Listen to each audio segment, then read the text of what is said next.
So Retro City Games is a privately owned retro game store that focuses on everything as far back as Atari, as new as the PlayStation 5, and we will be exceeding as the market continues. We are a family-friendly one. We try very hard to make the place welcoming, and unlike GameStops and stores like us, there's no sales quotas. It's more like just get people in the store, have a good time, spread our passion. We just want people to be happy. We try our absolute best to make the hobby as affordable as possible. And in every market, there's going to be expensive items and cheap items, and we try to be on the lowest end all the time. In this market, it's really easy to go, my item is worth $50 when it's worth 25. There's no authority deciding prices in the market. So it's when somebody comes in your store, they're assuming that you did your research, they're assuming you're being honest. And a lot of people, you don't go to a store assuming you can bargain or assuming that that's even a possibility. Like, you go to Walmart and there's an MSRP for everything. For us, it's all, you can't replenish everything. So everything is based upon current market values, current trends, and I think a big one is the integrity of our prices. So there's always going to be a market for what we do. People are always going to have nostalgia for the original games. People are always going to have something they grew up with.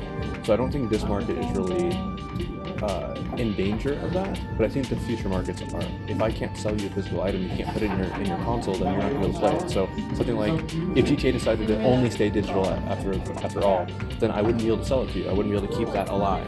Right. So that's why we're trying so passionately to fight against that, but also why we have a store like this. Popularity of this hobby is kind of by age. So every 20 or so years the item becomes retro, but also you gotta realize that demographic has now had time to mature in their careers. They have money now. So 20 years ago, you might have grown up with a Call of Duty franchise or some Nintendo products, like the GameCube or the Wii, and we see those trends going up. We see the GameCube being very desirable, very expensive right now compared to some of its other consoles or some of the other Nintendo predecessors, right?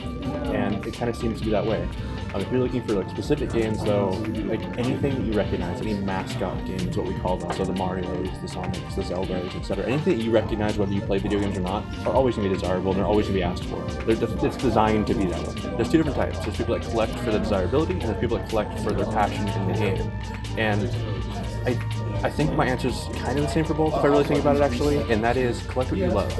If you collect things that people tell you are cool, you're not going to have a desire for it. You're not going to fall in love with it. You're not selling it. If you collect things that you grew up with, things you're passionate about, or things you're excited about, you'll hold on to them more. And that goes for the guy who's just looking to get into the hobby to play games.